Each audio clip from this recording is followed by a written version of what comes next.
You are listening to KC Sports Network, proudly presented by Emprise Bank, your partner in possible. Welcome to another edition of 21 Questions, brought to you by Macadoodles. Our friends at Macadoodles, they're the best. Anytime you need a beer, some wine, a spirit, any kind of beverage really, you got to find your way to a Macadoodles. If you're in the Kansas City area, the new store at Lee Summit is open now.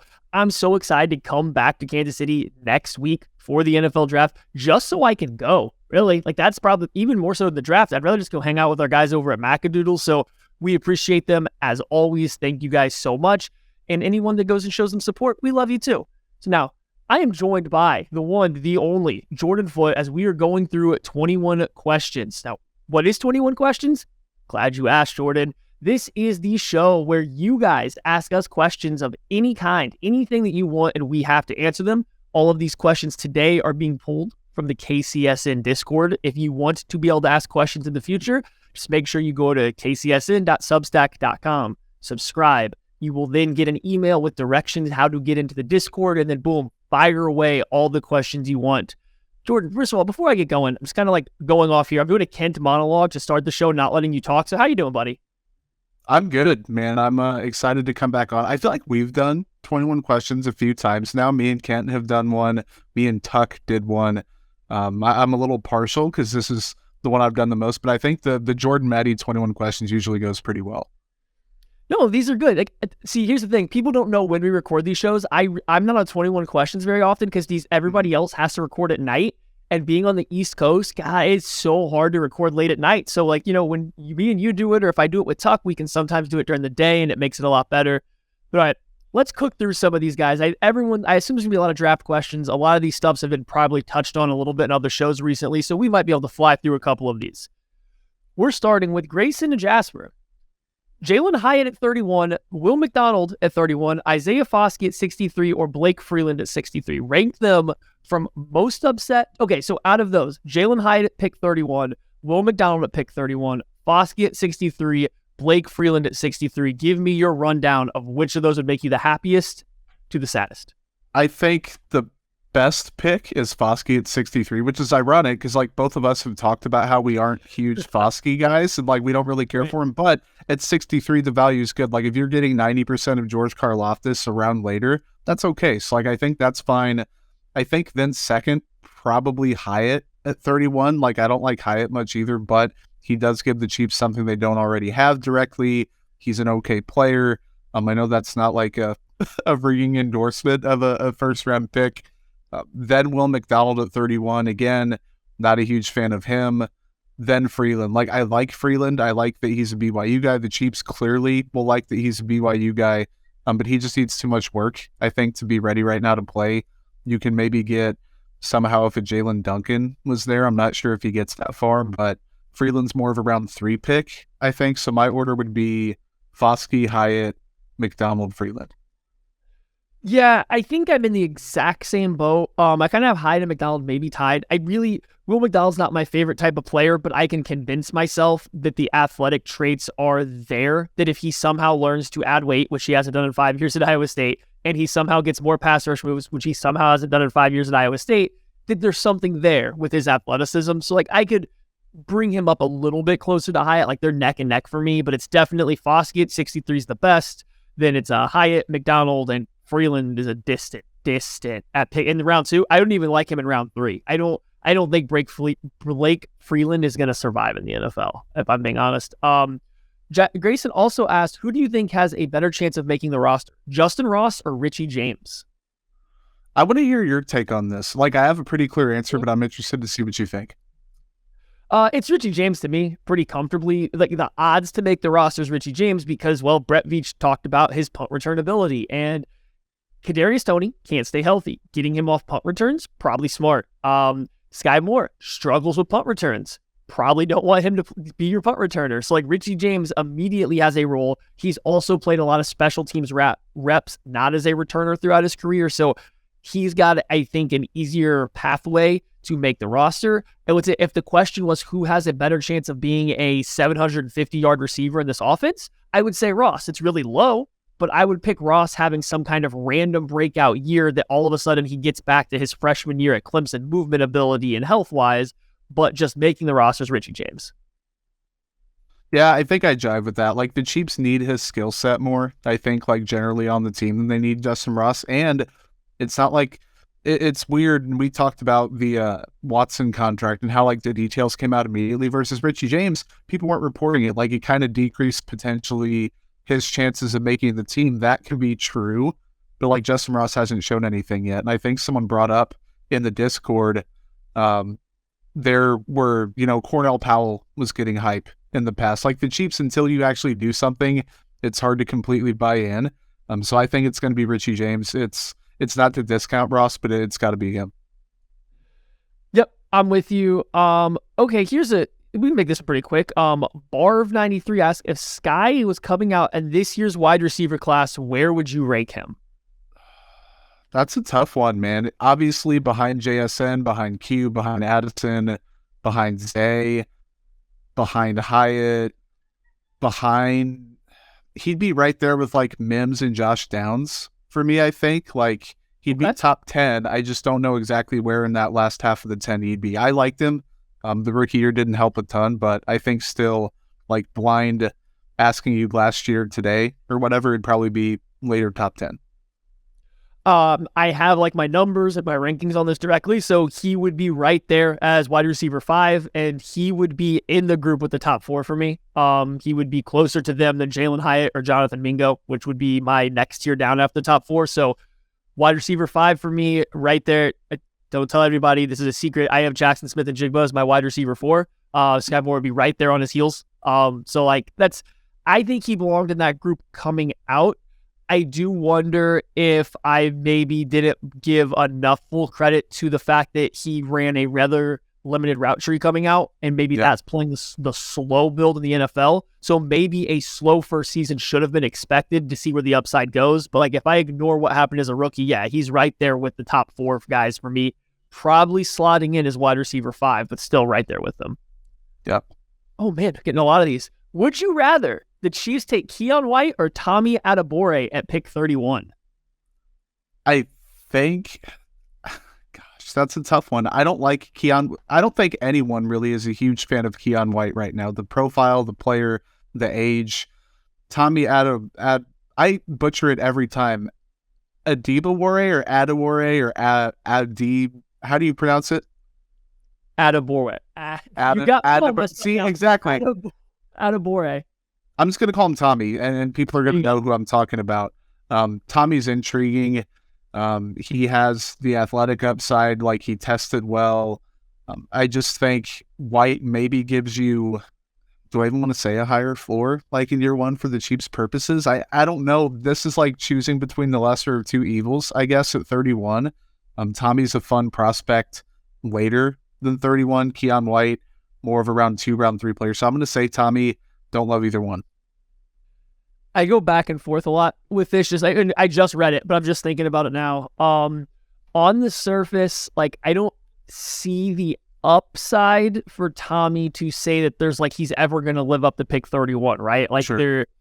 There's a lot of athleticism there, but he doesn't translate it well to the field, except for when he's lined inside as a 3-tech.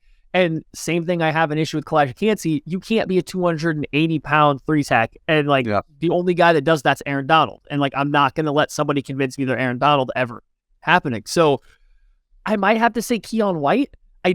He's got a little bit more of a pathway to live up to pick 31. He's got more of a pathway, I think, to become, like, a really good NFL defensive end. I don't think it's going to happen, but I think there's more of a pathway. And, like, I guess he won't fail. At worst case scenario, he's going to go sit out there at the end and eat up snaps and be a run defender.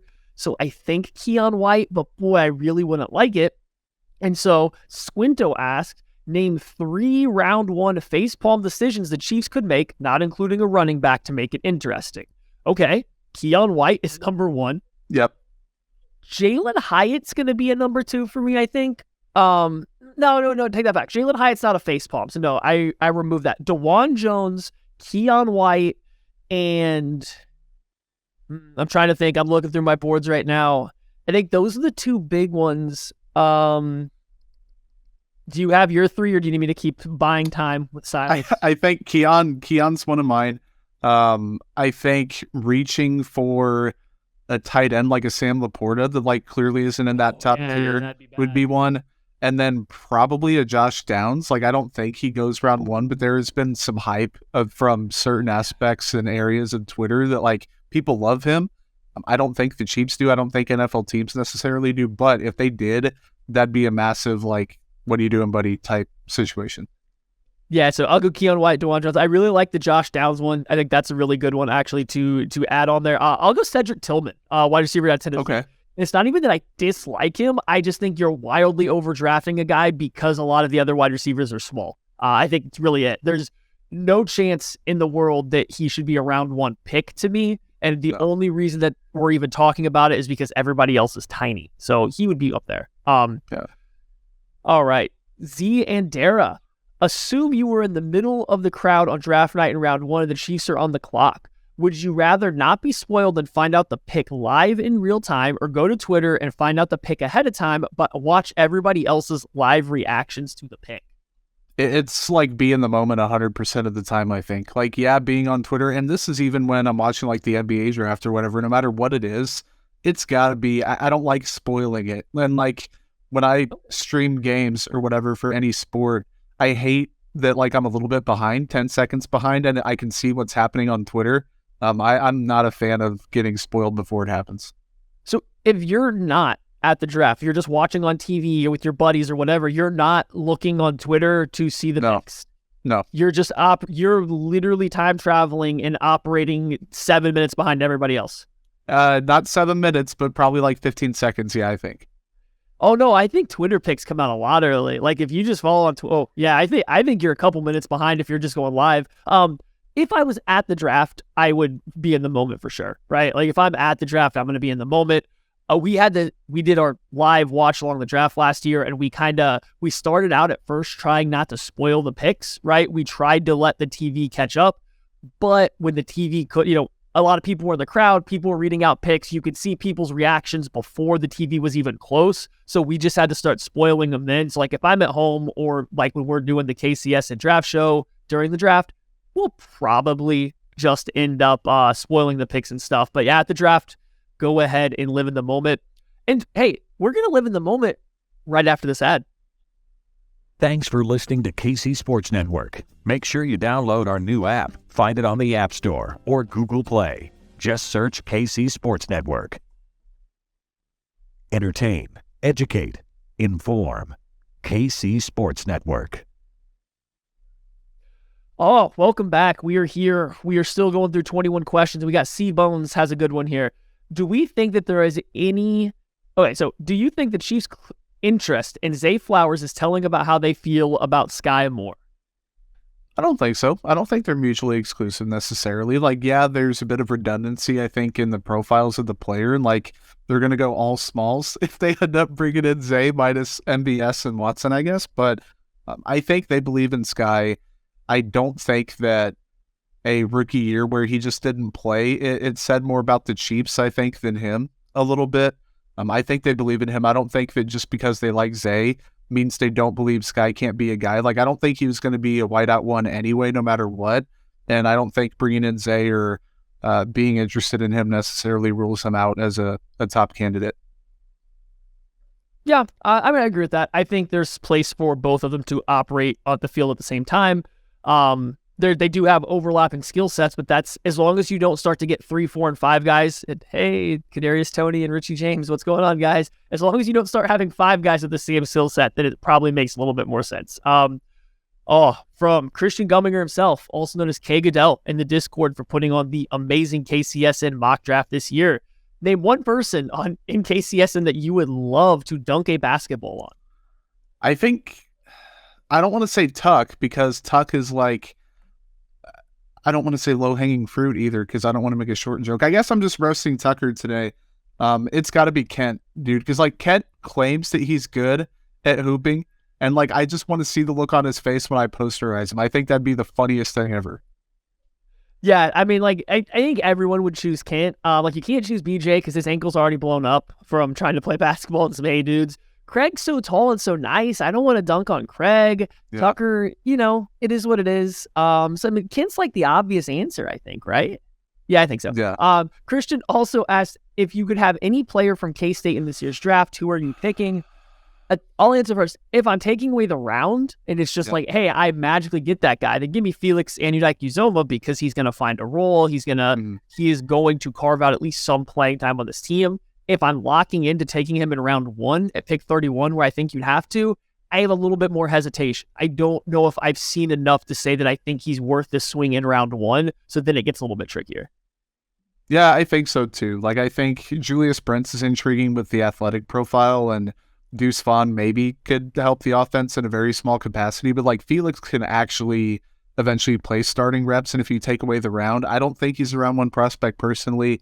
I know that I'm going to get some people ticked off here. If he didn't go to K-State, there wouldn't be as much buzz about the Chiefs. It's one of those Kansas City connection type things. But with that said, he can definitely, I think, do some good things. And I think the profile would be the best out of all those guys.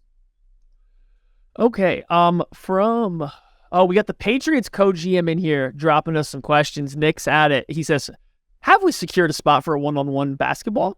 I tried to find an Airbnb with a basketball court. Unfortunately, there is not one of those downtown in Kansas City. It's hard to find an Airbnb that has a basketball court, so Kent has escaped another day. From Arrow, any free agents that are out there that still would be intriguing to you for the Chiefs to add, Jordan? I think it's tough without having people that, like, you want to say Jerick McKinnon, you want to say Frank Clark, you want to say Carlos Dunlap. This is me stalling while I look up the NFL free agent class. Okay, I got you. Right, Shelby Harris, defensive tackle. That's a good one. Released from the Seahawks. Him or Al Woods. I think Al Woods is still a free agent. Just nose tackles, right? There's a couple nose tackles still out there. I would add one of those guys so you don't feel pressured if you don't get one in the draft. I don't think Melvin Ingram is fair. Yannick Ngakoue doesn't fit what the Chiefs have wanted and liked in defensive ends, but I think there's still enough left in the tank there. I'm 99.9% sure he's still out there. That's my default, I think. Steve Gray says, if offensive tackle, defensive end, and wide receiver are the first 3 picks, what order would make the most sense given our roster and depth at those positions in this class? This could be an entire podcast by itself, Steve. So I'll give you my quick answer. I think you're going to miss out on the offensive tackles that I think are worth going in round 1. The top 5 guys, don't need to name them all. I think we've been over there, will be gone. At defensive end, same thing. The top 5 guys will be gone. So at both those positions, I think you're picking for sure out of the second tiers of guys. And to me, it's not worth it to go to the second tier of those groups. At wide receiver, there's still a chance that you're getting one of the top 4 wide receivers in this class at pick 31. And I don't like the depth behind them. So I go wide receiver in round 1. Probably the best value at defensive end in round 2. I think there's some Spags type defensive ends that could slide to the end of round 2. We talked about FAU, maybe a Derek Hall, Isaiah Foskey. There's a handful of guys that could go at the end of round 2. You're a little lacking an offensive tackle, but I have a couple round 3 tackles and I just like their projections. That's the route I would go. Yep. If you would have asked me before and I answered first, it would have been pretty much the same. So I'm not going to regurgitate what you said. I think that order makes pretty good sense. Perfect.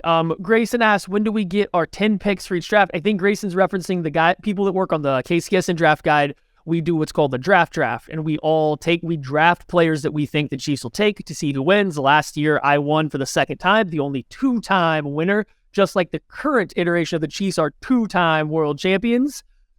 I won last year. We will do that again sometime. I don't know if we're going to get it into a podcast. We might just talk about it on the live draft show, but we will get that done before the draft show.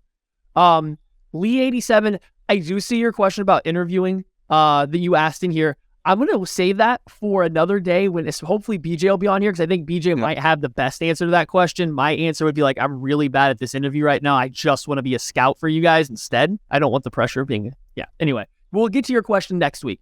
From Owen, do you think the Chiefs are more likely to trade up, pick at 31, or trade out of the first round altogether? And if they trade up, who are they picking, Jordan?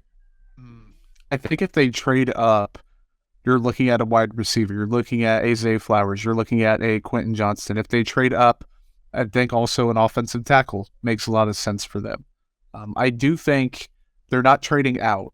I believe that Brett Veach has the okay to, like he's physically allowed to do it, and it's not going to cost him his job, even with the draft in KC. But I don't think it's going to happen. So like I put like a 5% chance maybe on trading back. I think that they're more likely to trade up than trade back by a considerable margin. I don't think it's even close. I think they're going to stay put. I'm getting more and more towards the trade up thing, especially after hearing Veach. Like Veach, he's good at not saying anything. And like that part though, I was like, okay, well he's put some thought into this. So I'm going to go trade up. But the most likely thing, I think they're just going to stay at 31. I'm with Jordan. I don't think they trade up or trade back. I'm sorry. I know Brett Veach kind of tried to walk it back and make it seem like trading back was an option, but even his rationale of, you'll just have more fun watching the draft on Friday, like that's not a great sales pitch to say like, hey, this is why we should trade back. So I don't believe in a trade back. I think the odds of them trading up, I don't want to say are going up because like, why would anything change this far out from the draft? I do think they have identified, much like Brett Veach has said, a couple players in certain scenarios that they think might fall, and they'd be very willing to trade up for those guys. So if those situations occur, I think you'll see a trade up. This sounds very cliche and like, riding the fence line to say, but like if a Zay Flowers is falling a little bit, because I think honestly, most people expect him to go in the teens somewhere. If Broderick Jones, for whatever reason, starts to fall, like, and you're getting an idea, these guys that were coming into visits late in the process that maybe are going a little higher, if certain guys like that are falling, you might see them want to make a trade up to go ahead and snag them. But if not, I mean, picking at 31 is most likely, but I would have trading up as a heavy second, and then trading out. It's not happening. We're going to get to the rest of your questions right after this. Thanks for listening to KC Sports Network. Make sure you download our new app. Find it on the App Store or Google Play. Just search KC Sports Network. Entertain, educate, inform. KC Sports Network. Oh, buddy, we're back. We're in the home stretch, not of just 21 questions, but of waiting for the NFL draft that is coming to Kansas City. Just a quick reminder, we at KCSN will be live during every single second of the draft. Make sure first of all, you can come out and hang out with us. We're going to be at the Pizza Bar down in Power and Light Thursday night, and we'll be at No Other Pub down there the next 2 nights. Sunday after the draft out at Holiday Distillery. Big party happening. Everyone's going to be there. Everybody you know is going to be there. So yeah, come and hang out with us during the draft, or listen to us, watch us on YouTube during it. It's a lot of fun. This is the one time I'm going to brag about like the stuff that we do. I think we do a really good job for Chiefs fans covering the draft, because we're going to talk about a lot of players throughout the entire day. The whole thing's going to be slanted towards the Chiefs picks, but we're not on TV time. We don't need commercials. We don't have to spend 58 minutes talking just about the quarterbacks for the entire start of the draft, right? So like, it's a good time. We got a couple questions here left. Mike Denny asks, do you think Veach has done a good enough job filling needs in free agency that he can mostly go BPA, best player available for those keeping track at home, in the draft now? I think it's a twofold answer. Like, yes, they have like done a spin zone with the wide receiver room, and I genuinely think they like, for the most part, what they have. The upside of the group is good, but that doesn't mean they can neglect the position. With that said, if it's pick 31 and they have a better player they like later on, like an A.T. Perry or, a Jonathan Mingo that they think he's going to fall someone in round 2, round 3, round 4, they can still address the position. So at 31, I think hitting last year on draft picks, also hitting on free agents this year that they need. They don't have a glaring, oh my God, this guy is falling position. Now, with that said, we've done the cheeseburger scale at wide receiver. It's pretty bad. But if a good player and good value falls at 31, I think technically they can afford to go BPA. I agree with that. I think they can look in the mirror and say, hey, we can survive with this wide receiver room going into the season. The problem is, as soon as Kadarius Toney gets hurt, which unfortunately is quite possible, that you no longer have that leg to stand on, especially because so much of what they've said this entire time has been about Toney being one of like the leading guys there. If you lose that, now all of a sudden your wide receiver room's looking real thin. So I don't know if I don't feel like they've done enough at the wide receiver position. I think they feel like they've done enough that they can survive. But again, I don't think they feel like they've done enough that they are good going into the draft. And that's about the only position I think that probably is really up in the air besides nose tackle, but like we're not going to panic about nose tackles. Brandon W asks, all these people with their GM names in the Discord are throwing me off. Brandon W asks, what are you most looking forward to next week with the draft? I'm going to go first. I don't get to come back to Kansas City a ton. I can do a couple times a year. It's always fun just to come back and see family, but then friends, all these guys at KCSN that I don't get to see in person a ton. So just hanging out. Like the draft stuff is fun and all, but when I come back in, I get an Airbnb and like Craig and a couple of our other friends might be staying there for a little bit or stuff like that. And just hang out with those guys before or after the draft and just talking, football, live stuff like that we don't always get to in person. It's a lot of fun. So like just seeing the people that I don't get to see all the time is always the answer for me.